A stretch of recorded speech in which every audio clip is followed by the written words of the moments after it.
محمدا عبده ورسوله لا نبي بعد. أما بعد يا أيها الذين آمنوا اتقوا الله حق تقاته ولا تموتن إلا وأنتم مسلمون. يا أيها الناس اتقوا ربكم الذي خلقكم من نفس واحدة وخلق منها زوجها وبث منهما رجالا كثيرا ونساء واتقوا الله الذي تساءلون به والأرحام إن الله كان عليكم رقيبا. يا أيها الذين آمنوا اتقوا الله وقولوا قولا سديدا يصلح لكم أعمالكم ويغفر لكم ذنوبكم ومن يطع الله ورسوله فقد فاز فوزا عظيما. أما بعد فإن أصدق الحديث كتاب الله وخير الهدي هدي محمد صلى الله عليه وسلم وشر الأمور محدثاتها فإن كل محدثة بدعة وكل بدعة ضلالة. إخوة الإسلام saudaraku muslimin, para tetamu Allah rahimani wa rahimakumullah. Alhamdulillah, Allah Subhanahu wa taala kembali memberikan kemudahan kepada kita bersama untuk berada di dalam masjid Rasulullah sallallahu alaihi wasallam, memanfaatkan waktu yang ada dalam rangka beribadah kepada Allah Subhanahu wa taala. Dan di antara ibadah yang terbaik adalah dengan mendengarkan ayat-ayat Allah atau hadis-hadis baginda Rasulullah sallallahu alaihi wasallam. Kemudian salawat beriringkan salam semoga senantiasa tercurahkan baju junjungan alam Nabi kita yang mulia, uswah dan qudwah kita bersama Muhammad bin Abdullah sallallahu alaihi wasallam. Ikhwatul Islam, saudara kaum muslimin, para tetamu Allah rahimani wa rahimakumullah, kita akan kembali sambung pembahasan yang sebelumnya, masih berkaitan dengan perjalanan kita di akhirat, yang semua kaum muslimin akan menempuh perjalanan tersebut kecuali beberapa orang yang diberikan kekhususan oleh Allah Subhanahu wa taala. Makanya hadis Nabi sallallahu alaihi wasallam diperlihatkan kepada Nabi umat yang begitu banyak, wa ma'ahum sab'una alfan yadkhuluna al-jannata bighairi hisabin wala 'adzab. Dan orang ini 70.000 orang jumlahnya. Dalam hadis yang pertama, mereka masuk surga tanpa hisab, tanpa diazab. Maknanya mereka tidak melewati seperti yang dilewati kebanyakan orang lainnya. Karena semua kita akan melewati. Yang pertama adalah telaga, dan setiap para nabi memiliki telaga, dan telaga yang paling indah adalah telaga baginda Rasulullah sallallahu alaihi wasallam. Panjang dan lebarnya seperti kita melakukan perjalanan selama 1 bulan. Kemudian ikhwatul Islam, setelah itu kita semua akan dihisab oleh Allah Azza wa Jalla. Dan hisab itu ada hisab yang yasira, ada hisab yang asira. Hisab yasira bahasa lainnya adalah arad. Arad itu ikhwatul Islam adalah hisab yang mudah. Ketika Allah Subhanahu wa taala membacakan amalan hambanya satu-satu, fulan kamu dulu seperti ini, dibacakan satu-satu, la yughadiru saghiratan wala kabiratan illa ahsaha, yang mana tidak akan pernah tertinggal sedikit pun catatan Allah Subhanahu wa taala, semuanya akan dicatat oleh Allah Azza wa Jalla. Catatan itu ikhwatul Islam bukan berarti Allah tak tahu, tapi untuk membuktikan kemahaadilan Allah Subhanahu wa taala di akhirat, bahwa tidak ada manusia kecuali mereka betul-betul sesuai dengan apa yang mereka lakukan. Kemudian ketika Allah bacakan semua amalan hamba, kemudian hamba tersebut merasa dirinya tidak akan selamat dari siksaan Allah Azza wa Jalla, maka di saat itulah terlihat kasih sayang Allah yang begitu mulia. Allah mengatakan, wahai hambaku, aku tutup semua amalanmu, aku maafkan dosa-dosamu, dan aku ganti tempatmu yang tadi berasal di neraka, aku ganti di surga. Dan itulah yang disebut dengan arad. Hanya diperlihatkan dan dibacakan amalan kesalahan, tapi Allah tidak memberikan hukuman dan siksaan. Sedangkan yang kedua disebut dengan hisabun asir, betul-betul dihisab oleh Allah Azza wa Jalla. Jadi ada hisab yang yasir, yang mudah, disebut dengan arad. Itu hanya untuk memberitahukan kepada hamba bahwa tidak satu pun yang luput dari Allah Azza wa Jalla, walaupun ujungnya Allah Subhanahu wa taala memaafkan. Nah, disitulah kita akan melihat kasih sayang Allah yang luar biasa, bahwa tidak ada di antara kita yang masuk surga dengan amalannya. Tidak ada di antara kita yang masuk surga dengan amalan yang kita buat. Kita masuk surga dengan taufik, karunia, dan kasih sayang dari Allah Azza wa Jalla. Kenapa demikian? Yang pertama, karena amalan kita tidak sebanding dengan surga. Amalan kita terlalu sedikit, dan surga itu terlalu indah, bahkan tidak pernah terbayang, terlintas dalam akal manusia. Yang kedua, kita tidak akan sanggup beramal kecuali karena kemudahan dari Allah Azza wa Jalla. Kita tidak akan sanggup sholat subuh berjamaah kecuali Allah yang mudahkan. Dan kita tidak akan sanggup duduk di Masjid Nabawi menunggu syuruk kecuali kemudahan dari Allah Subhanahu wa taala. Tak semua kaum muslimin dimudahkan. Ketika Allah memberikan kemudahan kepada kita untuk beribadah, itu taufik dari Allah. Karena Allah ingin menjadikan ibadah tersebut yang Allah mudahkan agar kita nanti juga dimudahkan masuk ke dalam surganya.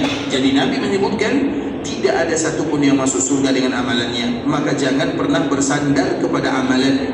Ya Allah, haji yang saya buat, umrah yang saya buat, masukkan saya dengan ibadah ini. Jangan. Tapi kita mengatakan, ya Allah, masukkan aku ke dalam surga karena rahmat dan kasih sayang-Mu. Makanya Nabi menyebutkan dengan bahasa yang betul-betul indah, ikhwatul Islam. Karena kita selalu ingatkan kepada kaum muslimin dulu. Ada yang orang-orang dulu kan umurnya panjang, kuat beribadah. Umat-umat terdahulu umurnya 200, 300, 500 tahun, umurnya panjang dan kekuatan ibadah fisiknya kuat. Kemudian ibadahnya kuat. Kemudian ikhwatul Islam, ada salah satu di antara mereka yang beribadah kepada Allah bersendiri-sendiri dari yang lain di Sawame. Sawame itu tempat khusus beribadah selama 200 tahun lamanya. Itu bukan waktu yang singkat, 200 tahun. Kemudian dia meninggal. Dikala dia meninggal ikhwatul Islam, maka Allah mengatakan, masuklah surga dengan rahmatku, dengan kasih sayangku. Maka orang ini mengatakan, ya Allah, masukkan aku ke dalam surga dengan amalan yang aku buat 200 tahun. Itu bukan waktu yang singkat. Masukkan aku ke dalam surga dengan amalanku. Maka Allah ulang lagi, masuk surga dengan rahmat dan kasih sayangku. Orang ini ulang lagi, ya Allah, masukkan aku ke dalam surga dengan amalan yang aku buat. Allah kembali mengatakan yang ketiga kalinya, yang keempat kalinya, karena orang ini juga ingin masuk surga dengan amalan yang ia buat. Maka di saat itulah Allah mulai hitung-hitungan. Kalau Allah sudah mulai hitung-hitungan, maka tidak ada yang selamat. Karena kita tidak akan beramal, orang ini tidak akan sanggup beramal dengan ibadah 200 tahun kecuali lisan yang Allah bagi, mata yang Allah bagi, telinga yang Allah bagi, semua yang Allah bagi. Kalau dia tak sehat, macam mana dia nak beribadah kepada Allah Azza wa Jalla? Kalau dia tidak dimudahkan, macam mana dia nak beribadah kepada Allah Azza wa Jalla?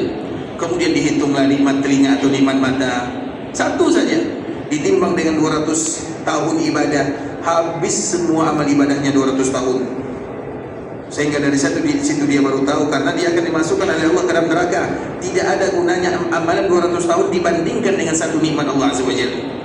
Makanya Allah mengatakan dalam Al-Quran, wa in ta'uddu ni'matallahi la tuhsuha. Kalau kita tengok ayat ini ikhwatul Islam, Allah mengatakan kalau kalian menghitung satu nikmat Allah, bukan menghitung banyak nikmat. Kalau kalian menghitung satu, karena nikmat itu artinya satu nikmat. Kalau kalian menghitung satu nikmat, kalian tak akan sanggup.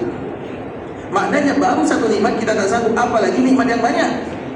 Satu nikmat saja tak sanggup kita hitung, apalagi nikmat yang banyak. Maknanya kalau kita hitung, diperintahkan oleh Allah, hitung nikmat mata kalian. Coba hitung. Kemudian dihitung di batasan, kita tidak akan sanggup satu nikmat. Bagaimana kalau semua nikmat? Makanya Allah cabar kita di batasan, Allah tantang kita satu nikmat saja hitung. Dan kalian tidak akan sanggup menghitungnya, apalagi nikmat yang banyak diberikan oleh Allah Subhanahu wa taala. Ayat ini Allah sebut dalam dua tempat. Yang pertama disebutkan oleh Allah Subhanahu wa taala dalam surat Ibrahim, wa in ta'uddu ni'matallahi la tuhsuha innal insana ladzalumun kafar.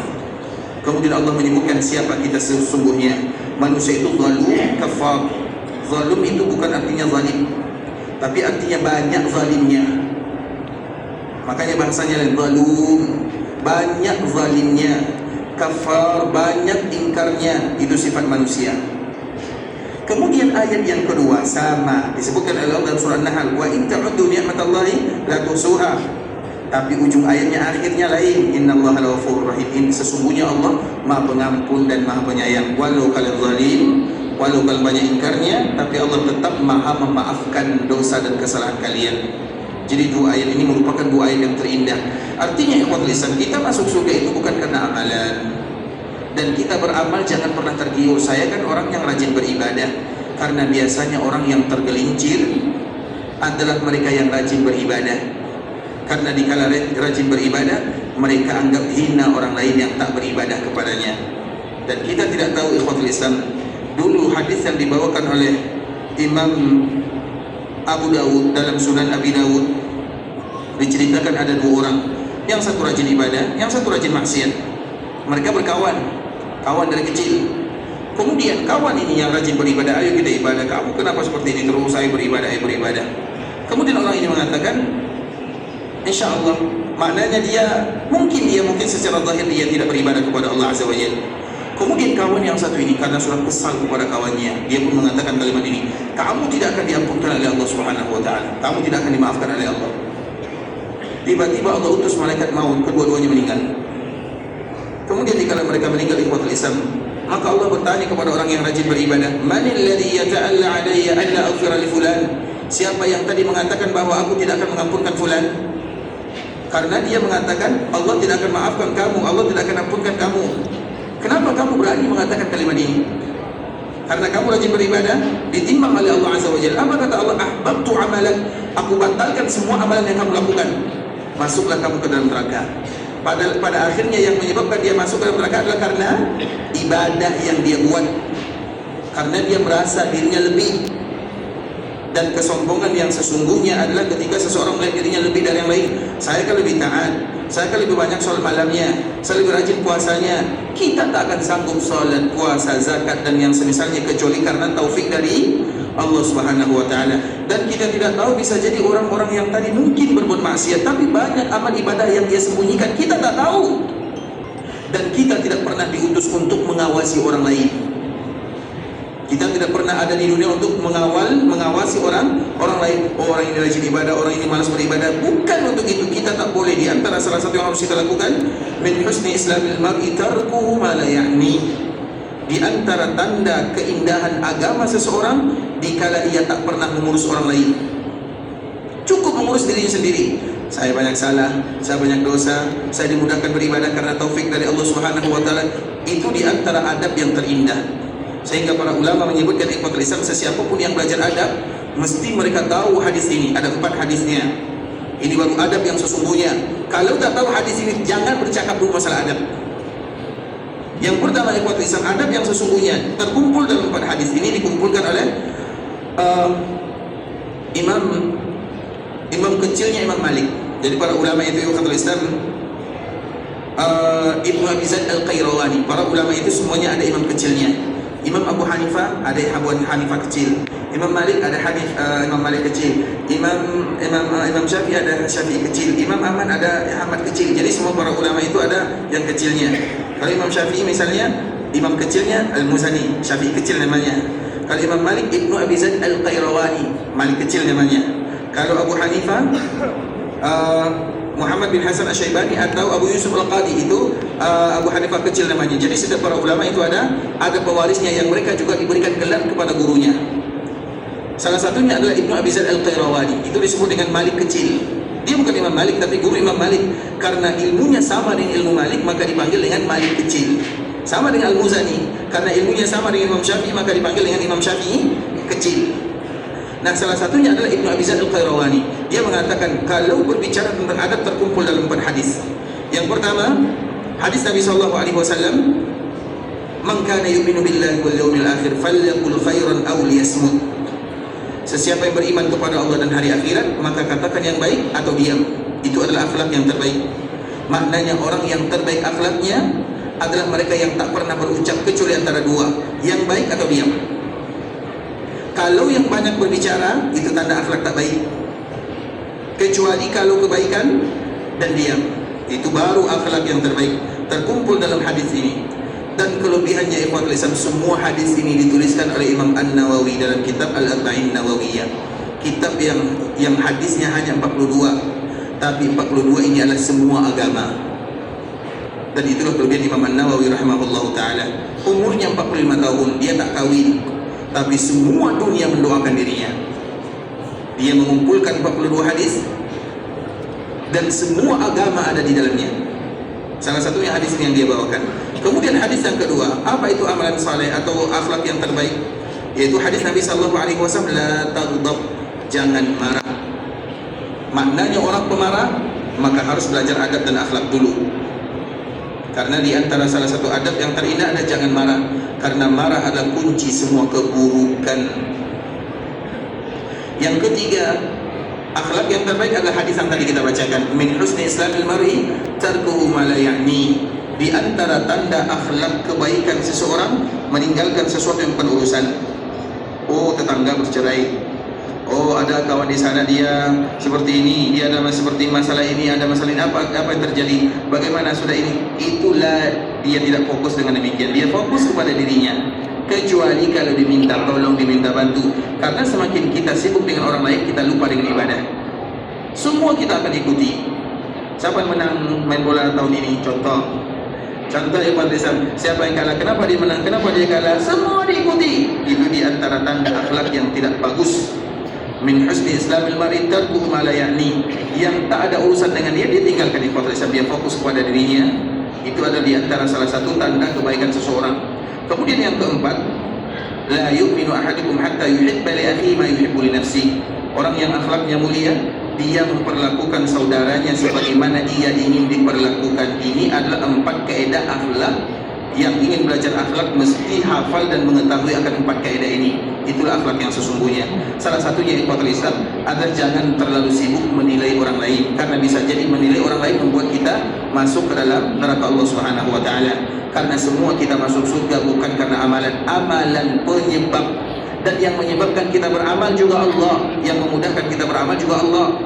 Kemudian amalan itu Allah jadikan kita memudah-mudah beramal. Kemudian amalan itu Allah jadikan sebab masuk surga, dan ujung-ujungnya kembali kepada Allah Subhanahu wa taala. Maka dengan itulah ikhwatul Islam, di antara doa yang terbaik, Allahumma inni as'aluka min fadlika wa rahmatik